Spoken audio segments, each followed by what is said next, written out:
That's when they asked us what kind of spikes. So what did we suggest? We suggested benches. So they put these long benches. So the whole dynamic of Rockfall's Center changed because there was a place to go. And then they put this giant puppy dog in front of the most prestigious out, and they put in an auction house, Christie's Auction House. Amazing. And they did it because they saw the value in the place. Success of it is the management of it. And 98% of the reason it's successful is the way it's managed. The design only supports it. Okay?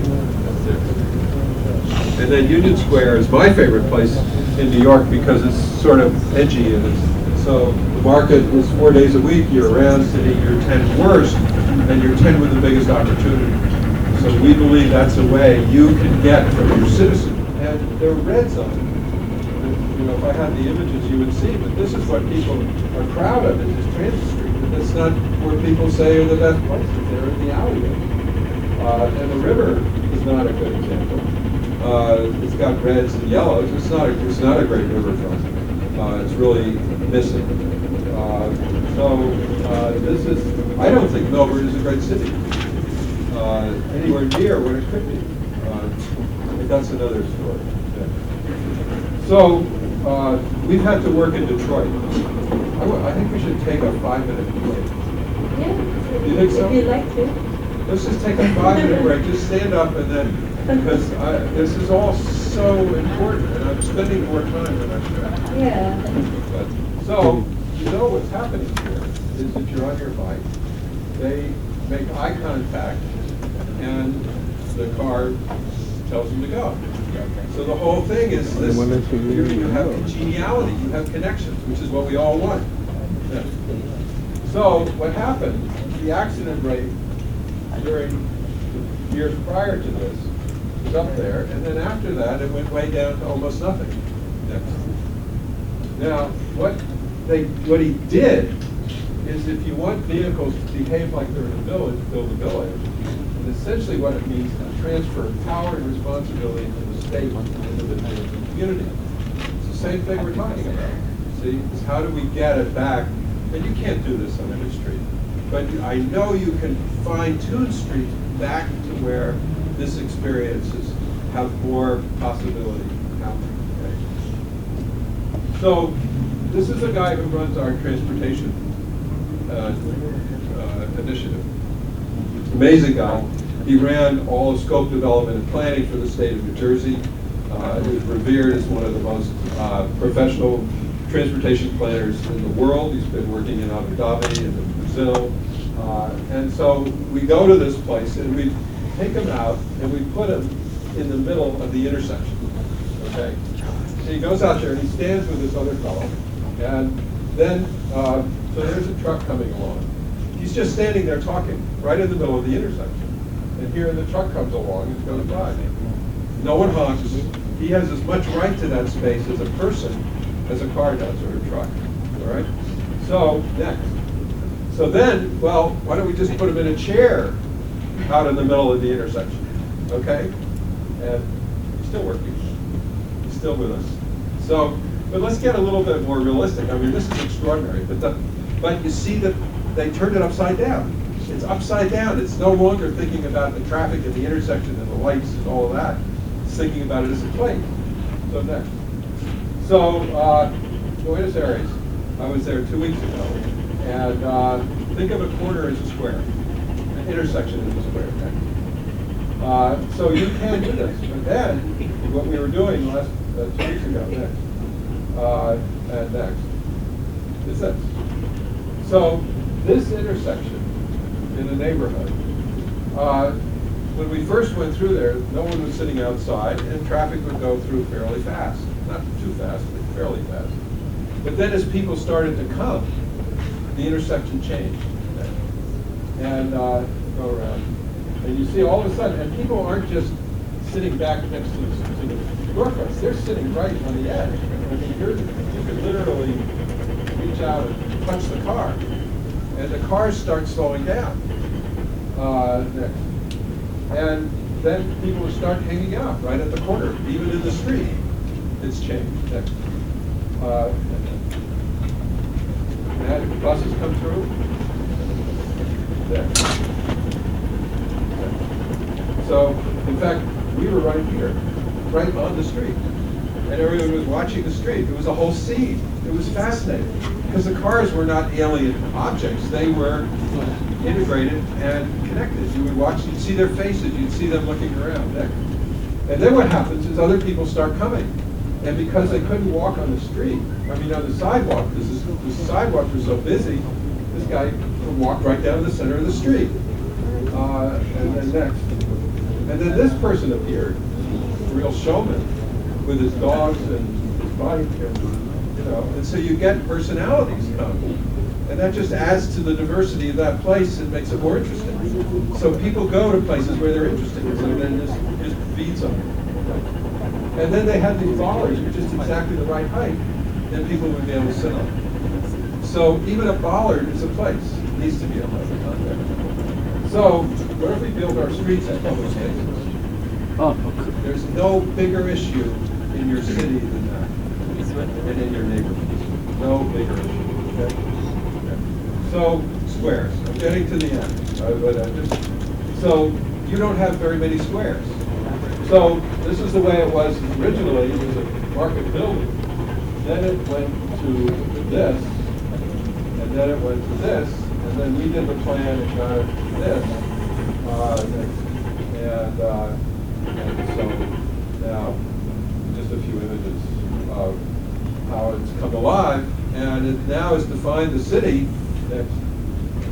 And so what happened is there's Market Square, but no longer is Market Square just a physical space. It's now a place in the city that then reaches out and includes all these other spaces. So you do this, and then over time you get this.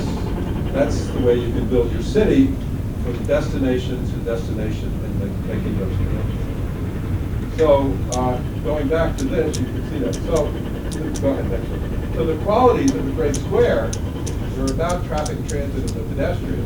It's about the inner park and the outer park, about attractions and destinations, about identity and image, about flexibility, about amenities, about management, it's about seasonal strategies, it's about diverse funding sources, it's about reaching out like an octopus.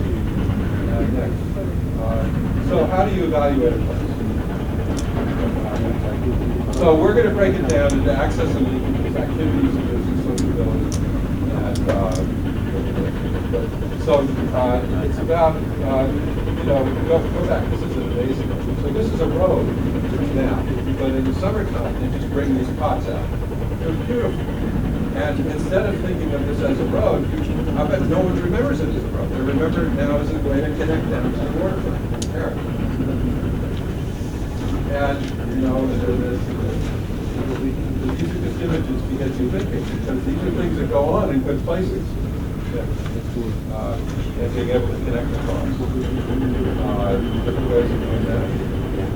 Information about where you are. Sort of outlining the buildings and seeing it sort of the uses and activities, just some of them, that they should be fun, indigenous, and so on.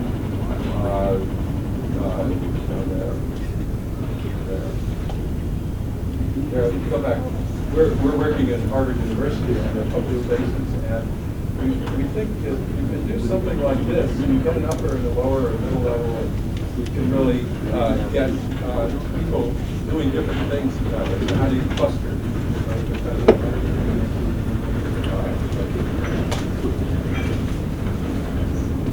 Yeah. What are you saying? What's that? He said, he was saying that we need to proceed with the workshop. Yeah, but this, and see what I'm showing you, the next thing is to show you how we're going to go through it. But so these are just images that you can think about as you go out. The games, the comfort, sociability, and then, so to end, great places, good places breed healthy activity. People attract people, When you focus on place, you do everything differently. It takes many disciplines and skills to create a place. It takes a community to create a place. Amenities that make a place comfortable are critical. You can't know what you're going to end up with which is a relief, because then you go forward in steps. Each place has its own identity. You can't have anything less than excellence. You have to have zealous nuts, and it has to be a campaign. Go back. So what we're going to be doing is we're going to be developing a vision for outside. We're going to communicate that vision, which you started to do. Search for impediments, organize a strong team, attack the places you provide capabilities, take out new challenges, and change the culture. So what you've done is a foundation for what could do in a lighter, quicker, cheaper way right out here in front. And if you now go back to the community in some way, you can start to do something there as a way of leading and then modifying the plans you come up with. That's what we're going to do. And so you go back to the diagram. So the game is we're going to break up into teams and go out to the site.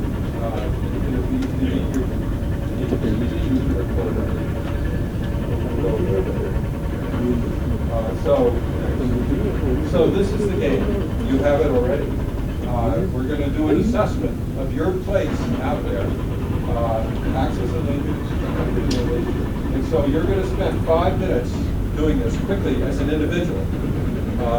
You're going to do this assessment. And you're going to draw poor, good, and then you cannot be wrong because it's your impression. It's your impression. So you're not being judged on this. You're being asked what your feeling is about that place. And then what would you like best about it? What would you do in the short term? What would you do in the long term? Ask someone in the place what they like about it. And then what local partnerships or talent could you use there? Next. So now, let me just show you the site. So the main place like the site. So I want to break this down into how many we have. It has reasons. We're changing. No, you're changing it. Okay, you can turn the lights on. Okay, we can turn the light on. Most probably something. Now the reason I wanted to do this is that you're sitting on a gold mine right out here, and if that becomes a major public space in the city in 3 to 6 months, we will be doing our work. Okay, and then that will feed back into the work that you've done before, the designs that you've done. Go do that. You know, what you showed were good stuff. You should just go do it. Because the real challenge is getting this to be the most interesting square in your city for the next 3 months. Okay? So you got to go to work. Most probably we can gather, say, group 1 over here. That's we're still, sorry, 1, 2, 3, 4, 5, 6, and the blue one at the back, 7.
So you can see this place, this side, is a very shady area. What we saw here is that we thought we would have more shaded area. So for access and linkage, I think we should have more shaded areas from the front of DBKL right up to the place, and maybe we can go right through the Masjid Jamil Mosque. And then, as for the sociability aspect, maybe we will have more disabled-friendly space for leisure and activities, more tourists, or maybe we can have it adopt a park program. So it's nothing of something flexible there.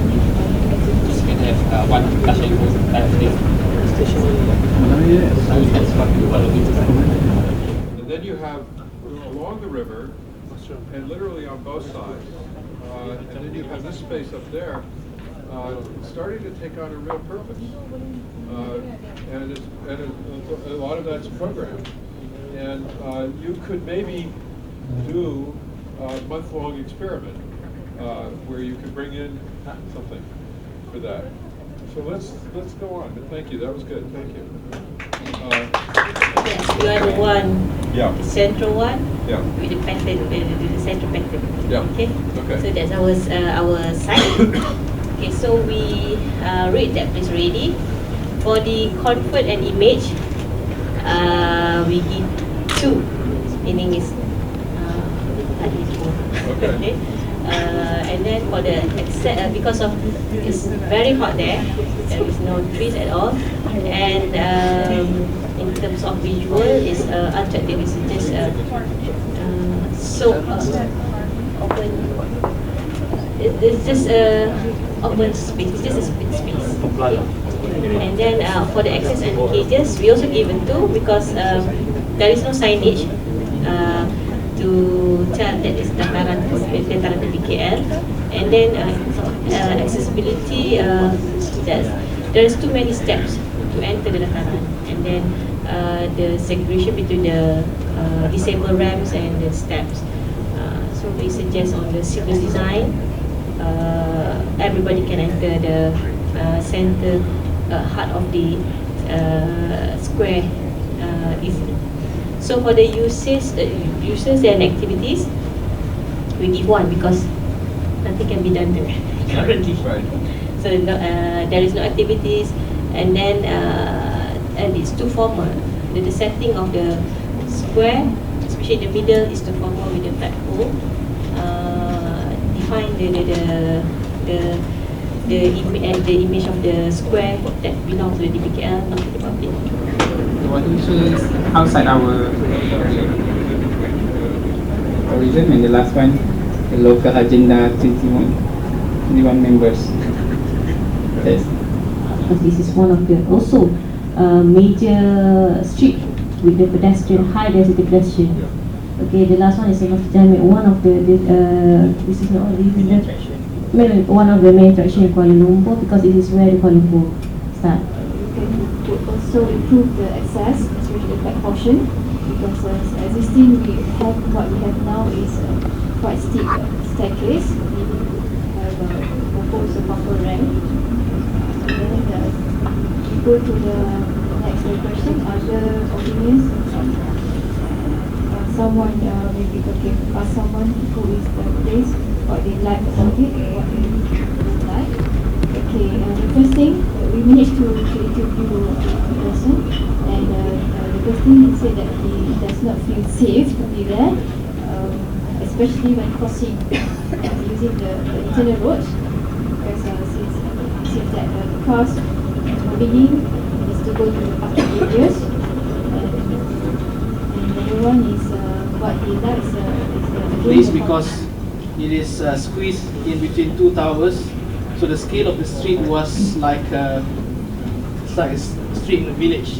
It's quite intimate, and its proximity to the riverfront and the crossing in front to go to the other places, the more how do you say, public places.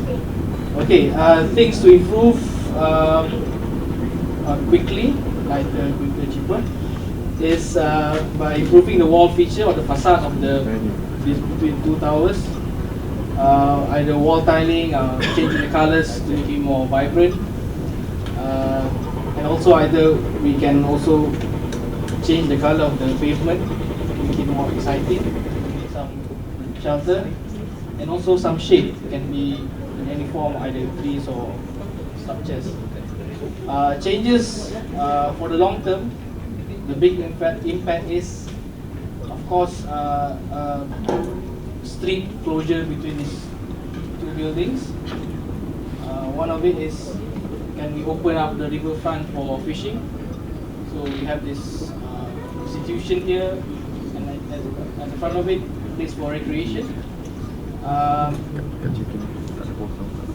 Some features to, I don't know, to identify or to find activities at night. This one we discuss is either neon lighting, some interesting lighting at the trees, and also to allow food to come in and fill in this place. We ask around. One of the person we ask is the lady who is in charge of the drive-through counter to pay the bills and taxes. What does she like about this place? Because she works there, and she said, this is why I like this place, because cars and motorcycles can just drive through and pay the bills and taxes. In the short term, in terms of uses and how that would affect it. So if you do this with a community, the community doesn't think in terms of the physical and design as much as they think about what they'd like to do. So you would be able to get more sense of uses. I think I have to show you another short presentation, and that will sort of give you another dimension to what could happen there. Most city halls are just buildings in a space, but I don't think that you could do something much stronger here and much more interesting that would put it on the map in people's minds. It doesn't feel like a city hall, especially as it faces out onto the street. And so giving it more of that feeling would be really important. Whenever I go to Paris and a few other cities, I get totally blown away by what they're doing in the public spaces outside their city hall. So, volleyball, isn't that amazing? And then go to the next. And this is the seating that I was showing you before, which they put out. It's movable. They put it out. They have umbrellas. Go ahead. Next. And see how this works. And we'll show you a couple more pictures next. So you see, you can have your handicap. You can have see this little opening right here. That's where you can take in a wheelchair and do that. And then so that's a very comfortable seating. It isn't something that someone would come and sleep on. It's not comfortable. So it could be something you could do in a space like that out there. Next. And they also, at this point, they were having a basketball game with children who were handicapped. So they had that. So, but I've been there so many times, and they will have something different every time. Something that the city's involved in, something that an NGO is involved in. And so it's become kind of a place you go to because you know there's something happening there. It's not just the city hall. And I could show you other examples. I could put together, a half-an-hour slideshow and show you all kinds of things that go on Square. And there's this wonderful thing, the risk of nutritional deficiency diseases and osteoporosis. So you can stand with your height and you can identify how you are with your weight. I think there's some formula that you can do there, and so you can figure out what your issues are. And then, well, this is my wife, Kathy, who's giving her presentation. You saw that. Next. So here is the model of the building. It's on a water body, and these are the new buildings all the way around. Next. And that's what it looks like looking into the courtyard area. And now this is the reality it was built. And so all the way up on the hospital you have plants. And you feel like you're in a forest when you're up there. And then down here next, this is where we were greeted by him and his leadership team. And that's that is outdoors. That's under the building. And you get out, and this is what the arrival is like that. It's so precious, wonderful. You feel like you've already arrived at the place. It isn't like a car place, it's a people place. And so these are some of the gardens. But what they do there is they have this goal of having 100 different kinds of butterflies, 100 different kinds of plants, 100 different kinds of birds, and 100 different kinds of fish. And it's just amazing. And so these wonderful paths are very comfortable. There are all these things. You see, there's some of the plants. Go back. They can't, like that. You see, you have fish and plants. And I didn't take a picture of butterflies, but there are a lot of butterflies next. So, and so these are the butterflies that have been sighted. And so you see they've gotten down to here. And there will be more, because this was a couple of years ago that we were there next. And there's the building. And then next, on the top of the building, they have a garden, farm garden. So they have vegetables from there. Next. And this is a restaurant they have that's sort of attached to the hospital. So you can go there and not be in the hospital, but you can be in the hospital and go there. So a lot of people in the community come to this food, and there's very strong health food component to the food they serve. It's a wonderful space. You can go outside. You can also go into the garden that I just showed you. Is right next to it. Next. There. And there's the food. See? So it's really nice. Now, I think there's another couple of images. So here are some of the buildings around it. Next, those are the residents around it. This is one of the waiting areas. Next. Now, I would like to die. I went in there, into that space, and I just felt so alive, in a way that, because it was so pleasant, and people were happy, they were content, and yet it was the ward where people are at the end of their lives. And then right after this, I went into this room, which is a private room, and I said, no, I don't want to be in a private room, I want to be out there. And watch my life, and sort of end my life with grace, instead of being in an exclusive and isolated place. So I never felt better in a building than in this building. It was all about caring and being cared for, and the person that built it and designed it, I think achieved an extraordinary outcome. And I think that this building, in a sense, could be like the bottom of the City Hall here. You could do this kind of thing that would give people a feeling about the city government that would be so unbelievably special.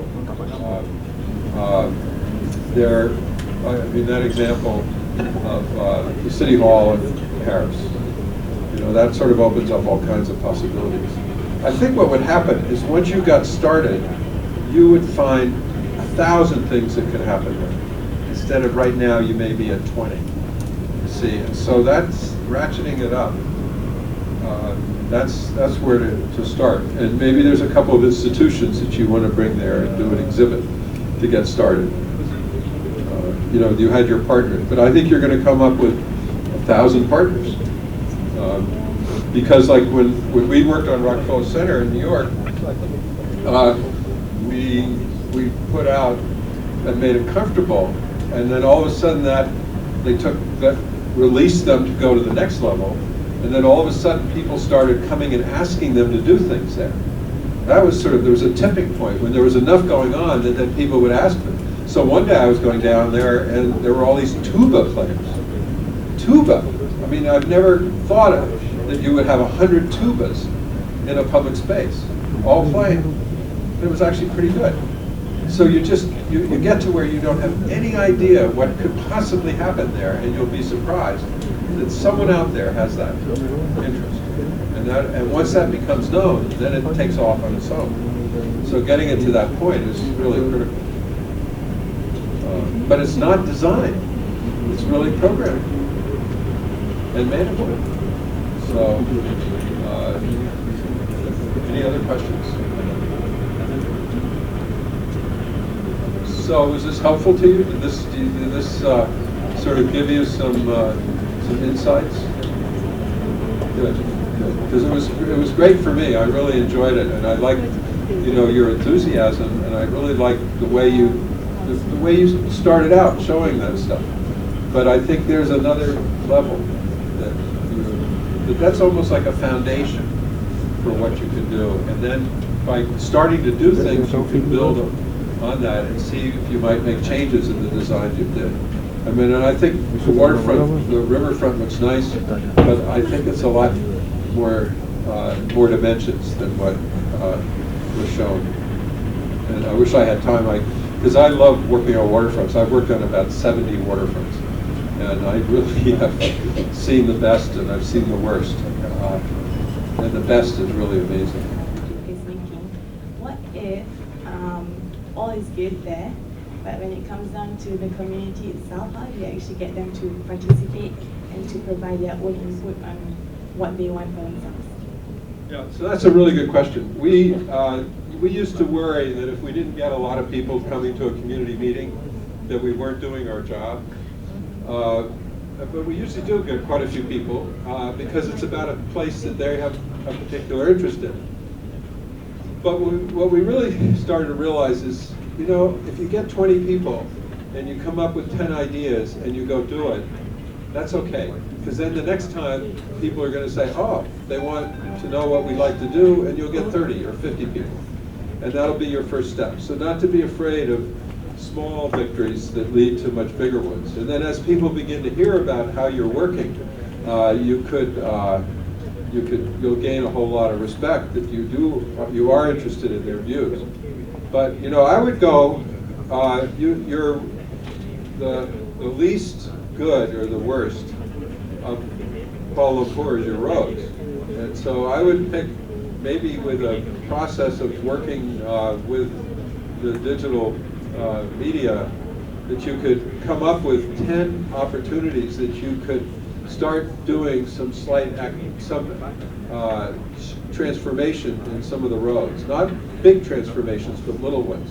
So that it would make it safer. It would make it more of a way of connecting one side of a street to another, where it could be a little bit more shared, where you could put out temporary bollards and stuff, so that you could actually create a kind of a better environment that people could see. That's what happened in New York when my son organized with another NGO, Transportation Alternatives. He organized a whole program around streets Renaissance, we called it, and we did 10 visual representations of what that could happen with the communities. And then when the city, and then we got rid of the traffic commissioner because she, unfortunately, was not dealing with traffic, with people. She was dealing with traffic. And so we got rid of her and we put someone else in. And they implemented these 10 improvements that we had come up with within the neighborhoods. And that was, I'm sure you saw Times Square as one of them that actually happened. So, you need that advocacy group, the citizens groups, to be able to help lead change. Because the city would never, ever have been able to do that without the work that my son and this other group did to visualize what could happen. So if the people lead, the leaders follow. There's a very strong, and the more they feel that they can do something, then the stronger they'll be and the bigger the impact they can have, and the bigger rewards you will get as civil society people. Any other questions?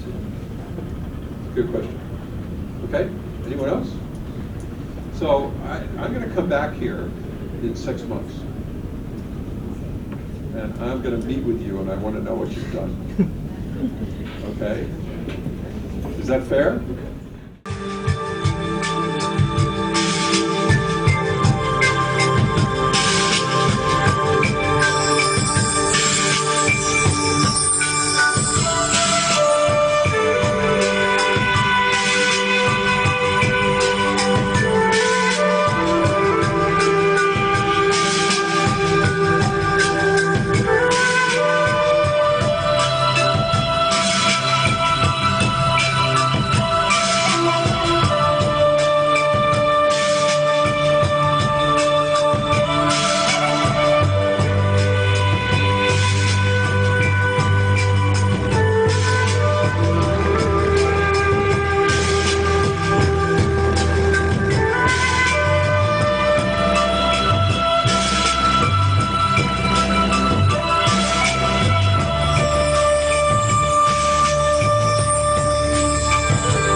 Announcing the arrival of the Bandaraya Jabatan Terbitan, Mayor of Kuala.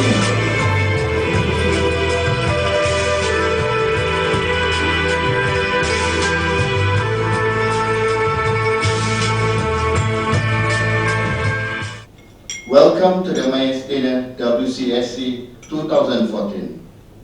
On behalf of the organizer, I would like to thank the Lord Mayor of Kuala Lumpur, Yang Berbahagia Datuk Seri Ahmad Faisal bin Talib, for his time and effort to come to this WCSC 2014 welcoming dinner. Team City is a company set up by Khazan Nasional, a Malaysian GLC, to catalyze community-based urban regeneration, whereas Project for Public Spaces is a non-profit planning, design and educational organization dedicated to help people create and sustain public spaces that build stronger communities. And this MOU is for the 3 years collaboration between both parties towards creating a regional placemaking center.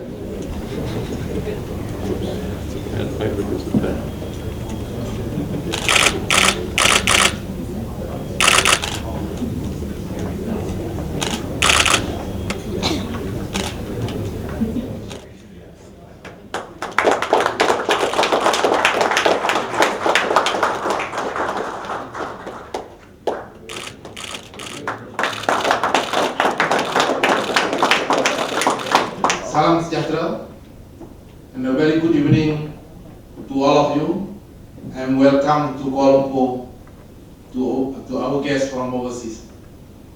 This is indeed a great pleasure for me to be the host of this welcome dinner in conjunction with the 6th WCSC 2014. I bid you all a warm welcome to Kuala Lumpur. The WCSC conference is one of the event highlights of City Hall of Kuala Lumpur. It is into its 6th year now. It is always a great honor to work with our partners, the Real Estate Housing Developers Association Kuala Lumpur, the Malaysian Institute of Planners, and the Institute of Architects Malaysia in making this an annual event.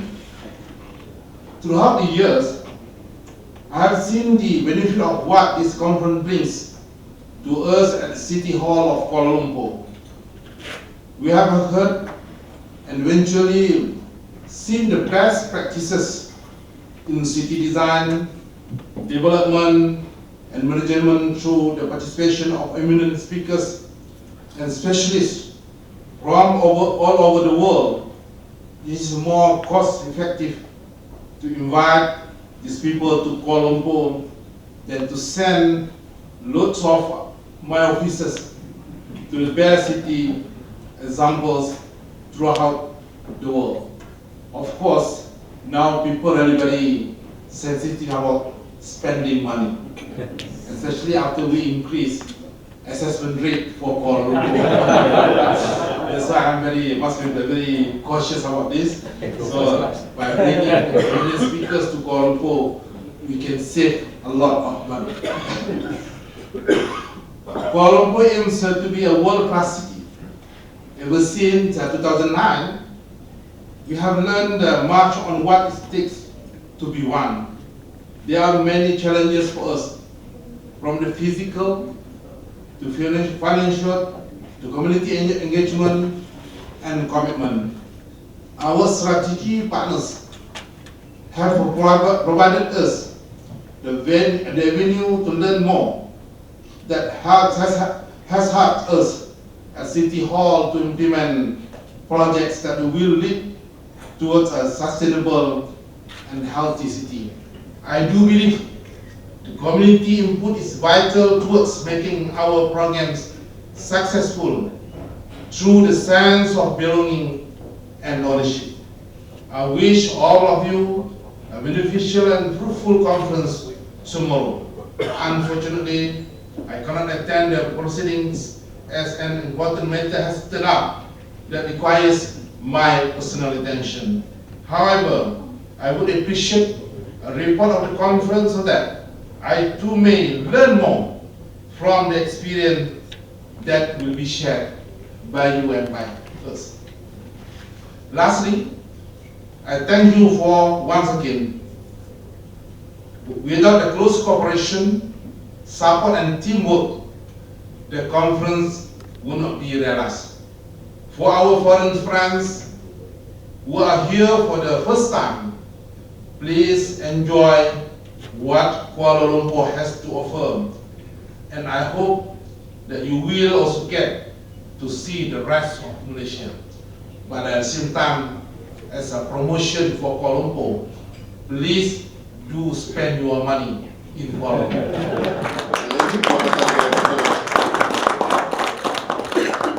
Thank you. Next, Vicky.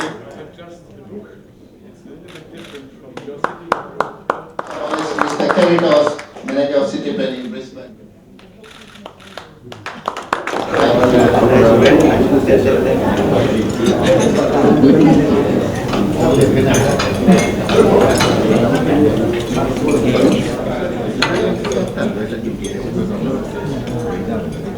The theme for this year's WCSC is People Make Communities, Communities Make Cities. The shortlisted photographs are displayed in the lobby area, and at the same time, we will now put on the screen the winning photographs in the competition. The prizes will be presented to the winners during the opening ceremony.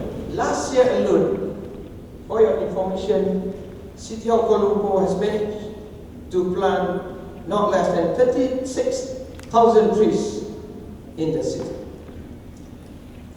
Then the theme for the 2010 conference was going for growth, engaging the people, which basically highlighted one of the most important principles of smart cities and community engagement.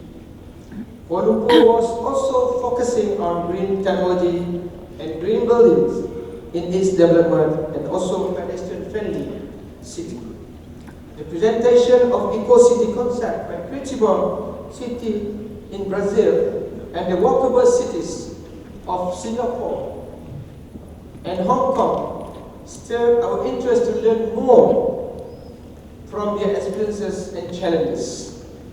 Through networking with these cities, a visit to Curitiba City was made to learn firsthand the concept of eco-city, which greatly benefited our understanding and provided innovative and creative solutions. Currently, comprehensive, seamless pedestrian network with aesthetic design based on the safe city concept to minimize potential criminal opportunities have been constructed, and these elevated and grade covered walkways, covered pedestrian walkways connect various attractions and light rail transit stations within the city center, and has been walking in the city today is much more pleasant, safe, and thus certainly improve the livability of the city. Ladies and gentlemen, for the third conference that was held in the year 2011, the theme was Transforming Cities from vision to implementation. Focus on urban regeneration and revitalization projects. Due to scarcity of land in the city, Kuala Lumpur has embarked on urban renewal and regeneration projects. The paper presented by Kaohsiung City provided us with some insights on their successful implementations and at the same time offer us a lot of new ideas. These ideas were implemented in the vision and planning of the revitalization and restoration dilapidated and dilapidating sites in the inner city area. Will stimulate the urban redevelopment as well as preserve the unique characteristics of the city center and seek a balance between conservation and development to make the city more economically competitive and livable. The Eco City project is another massive exercise in urban redevelopment which is currently underway. City for People was the theme for 2012 conference, that is the fourth conference of WCSC. Kuala Lumpur has developed a tourism product known as the Heritage Trail to showcase the historical heritage of Kuala Lumpur city. The case study from the city of Bilbao was very relevant, which highlighted the regeneration and transformation of dilapidated industrial sites into a new progressive urban regenerated area that emphasizes on environmental cleanup, use of culture, major improvements to infrastructure, as well as restoration of its historical sites. The cue from this also prompted us to transform the Medan Pasar area, a place which depicts historical and cultural elements, and improve the streetscape and public realm. Create new plazas and pocket parks, and is integrated to the River of Life project. Since our involvement with WCSC, there has been greater emphasis on transparency, public engagement and dialogues, and of course, efficiency in service deliveries. The involvement of various stakeholders in the public hearing in the preparation of the new development plan for Kuala Lumpur had increased tremendously. And in addition to that, various stakeholders' engagement have been held to receive the people's feedback on various proposed projects, resulting in quality developments. The fifth conference that was held just last year focused on creative cities. The presentation by Mr. Charles Landry about a creative city and Mr. Bart Injaks, an architect from Denmark, on climate change and the use of sustainable planning was rather inspiring. I still remember Landry was so proud to explain that the city is actually a new accelerator of opportunities. So the regeneration of Jalan Kenanga and Jalan Haji Taib, Jalan Tunku Abdul Rahman was selected during the master class session and provided some valuable insights to create creativity. And it takes into consideration the historical, cultural, and physical settings of the area. We also learned through an exhibition from Denmark quite recently, early this year, on sustainable development that was held at the foyer of City Hall building in Jalan Raja. In the middle of last year, Dr. Sri Michael Yang, together with May, have a visit made to Sweden and Denmark to pursue further on the notion of creative cities. Now, a smart partnership has been fostered between Kuala Lumpur, Stockholm, and Copenhagen. Ladies and gentlemen, in conclusion, I think I have used my 50 minutes time allocated to me. But in conclusion, I do hope that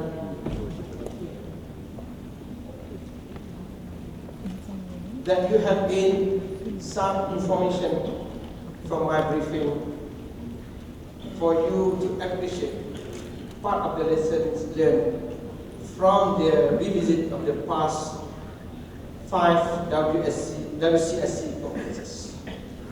As you all are aware, Kuala Lumpur aspires to become a world-class livable city by the year 2020. In my opinion, in my humble opinion, WCSC has no doubt greatly benefited Kuala Lumpur.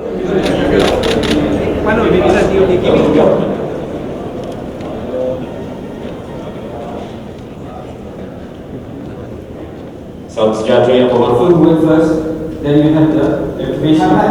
The WCSC as a grant. That was when the WCSC was born. So the then chairman of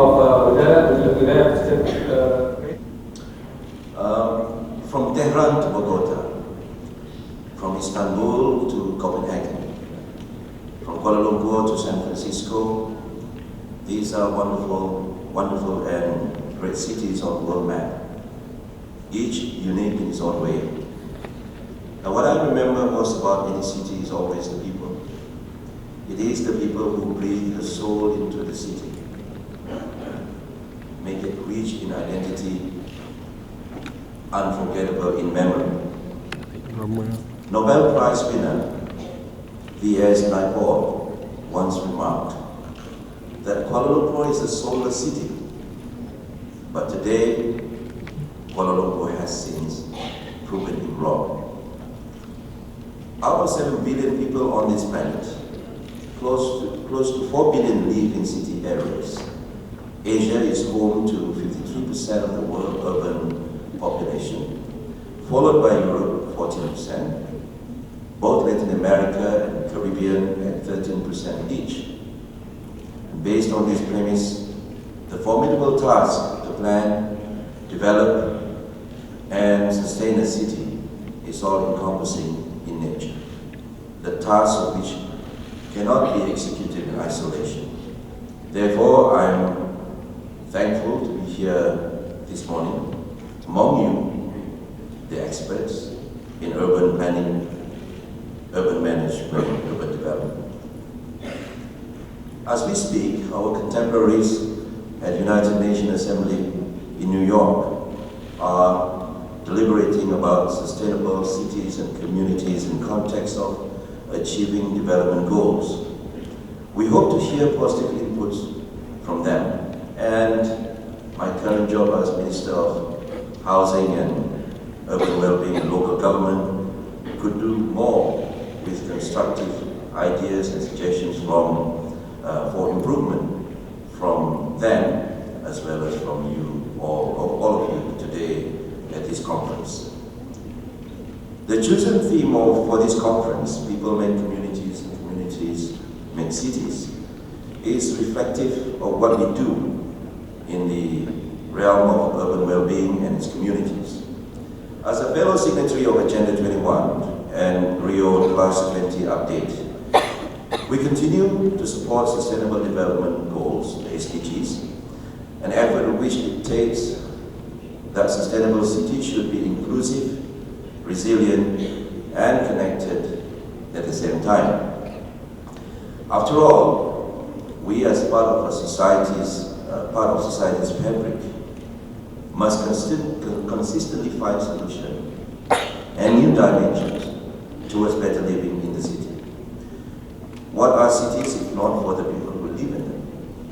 We have to step up our resources and efforts to improve the well-being of communities, strengthen its cohesion and resilience in facing global urban challenges.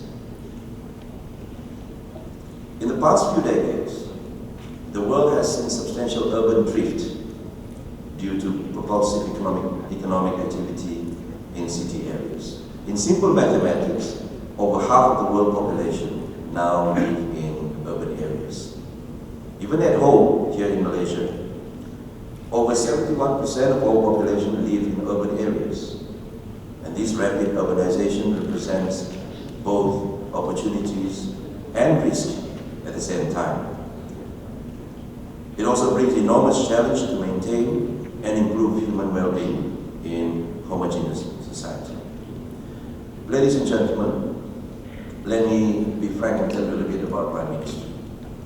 While the noun urban at the start of my ministry's name has given me a long sleepless night with the challenges of making urban sustainable areas in this country.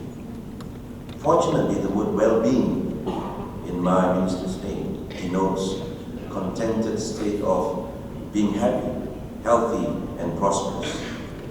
The concept is also related to level of comfort and ease of urban residents to live, work, and play, and perform their daily activities in the city, henceforth stimulating their ability to contribute to social and economic growth of the country. But for some, those are really sound bites which are almost obscure, generic and overwhelming in definition.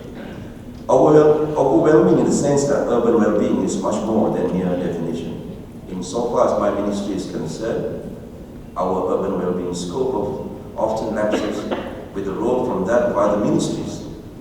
And in those sleepless nights, I came to the conclusion, either I became a wrong minister for this ministry, or that the urban area is a complex environment demanding effective governance and cogent decision-making structure.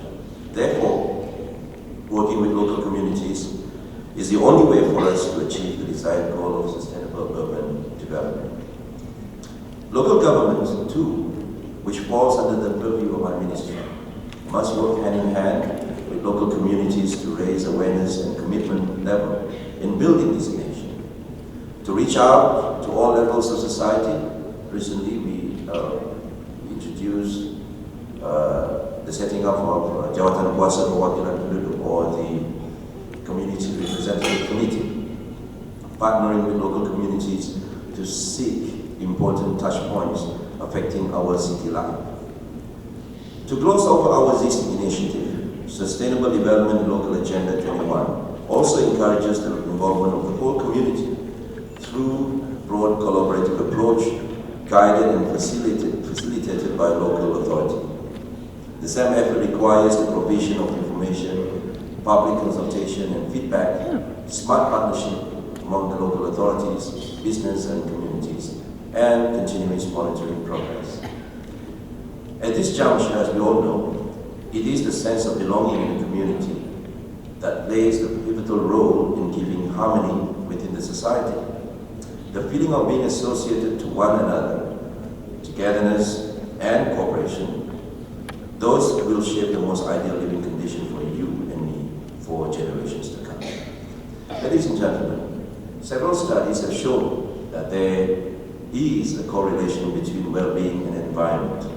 A study by the US National Institute of Health in 2010 affirmed the association between the physical environment and mental well-being across a wide range of domains.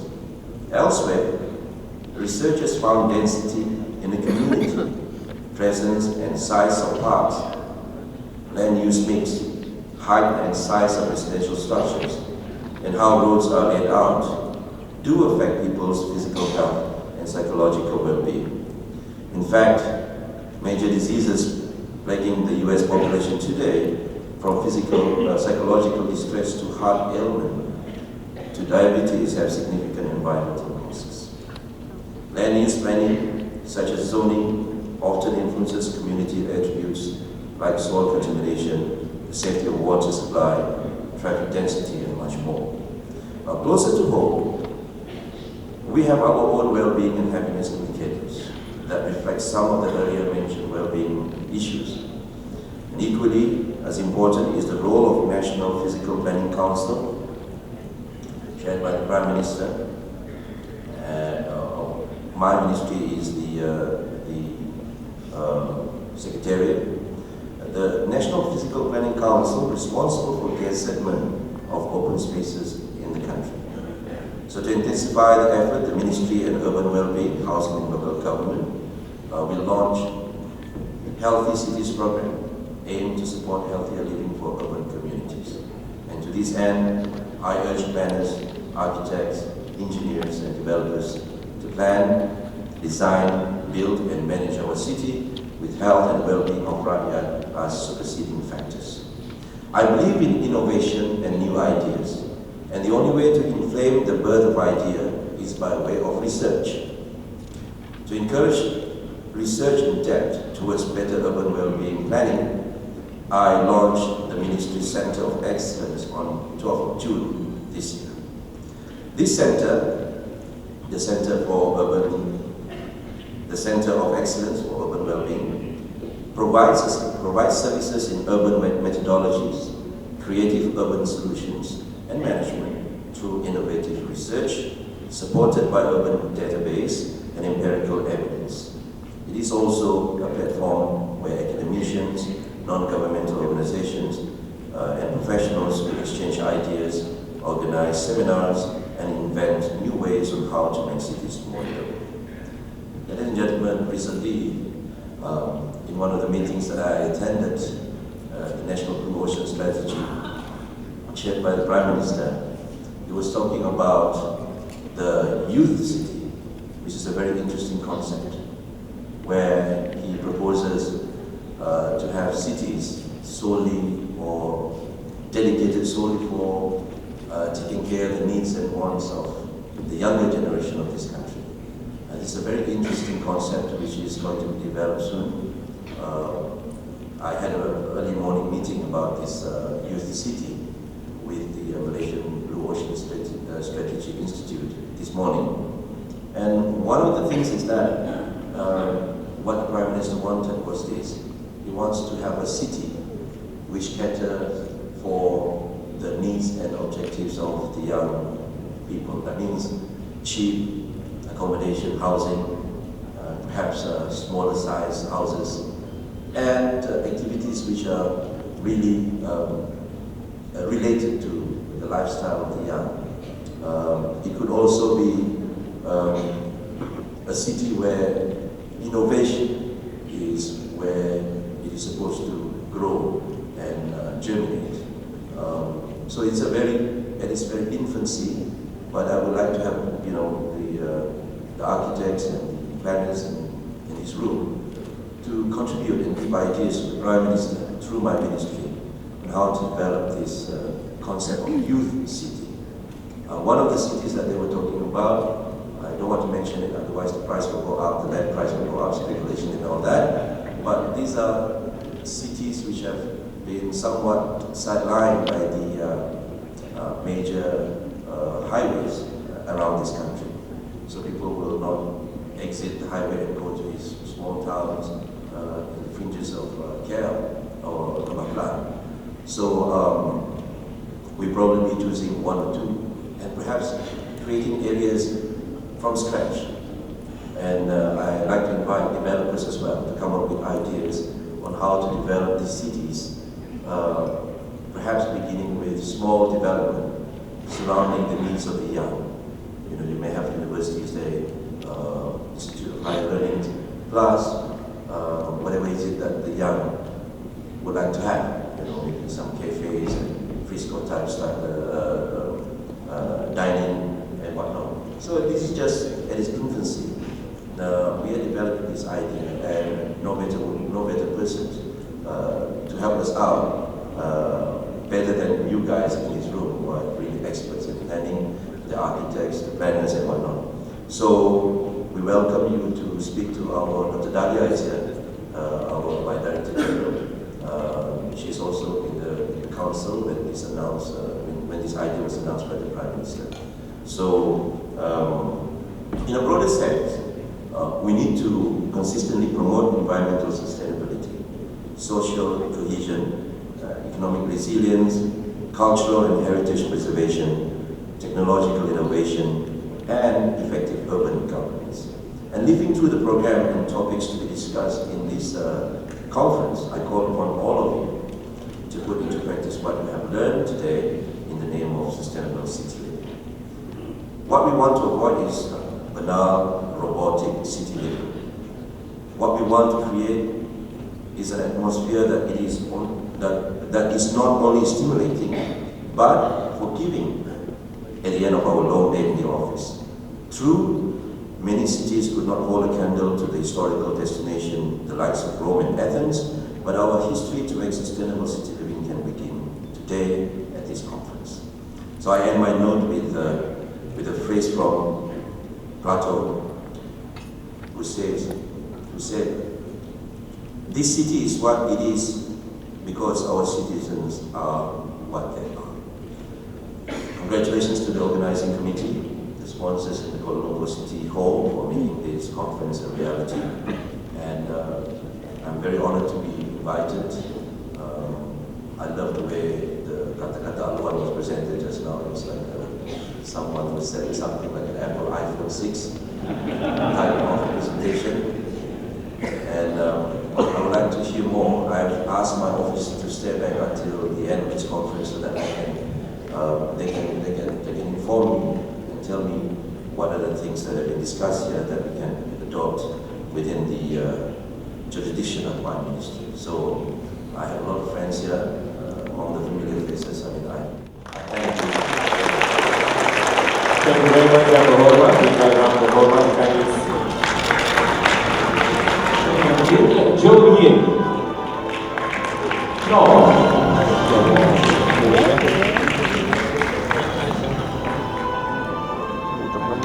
Earn Wei Xiang receiving 1,000 ringgit and a certificate for the photo capture. Ladies and gentlemen, CSC 2014 receiving 2,000 for our gold sponsor. Our third gold sponsor, CRSC Perdana Park City Sdn Bhd, represented by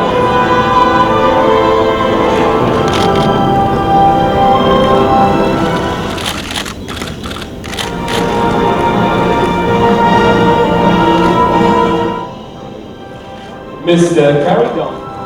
Ladies and gentlemen, we very much and we invite our esteemed speakers from the stage back to their seat. We invite the sponsors to kindly remain on stage. Ladies and gentlemen, a round of applause for General Berhad, for United Malayan Land Berhad. And now, ladies and gentlemen, to Yang Berhormat Minister.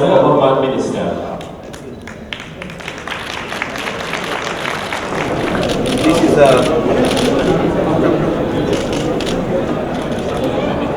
space price. Das KPKT 4 sekawan.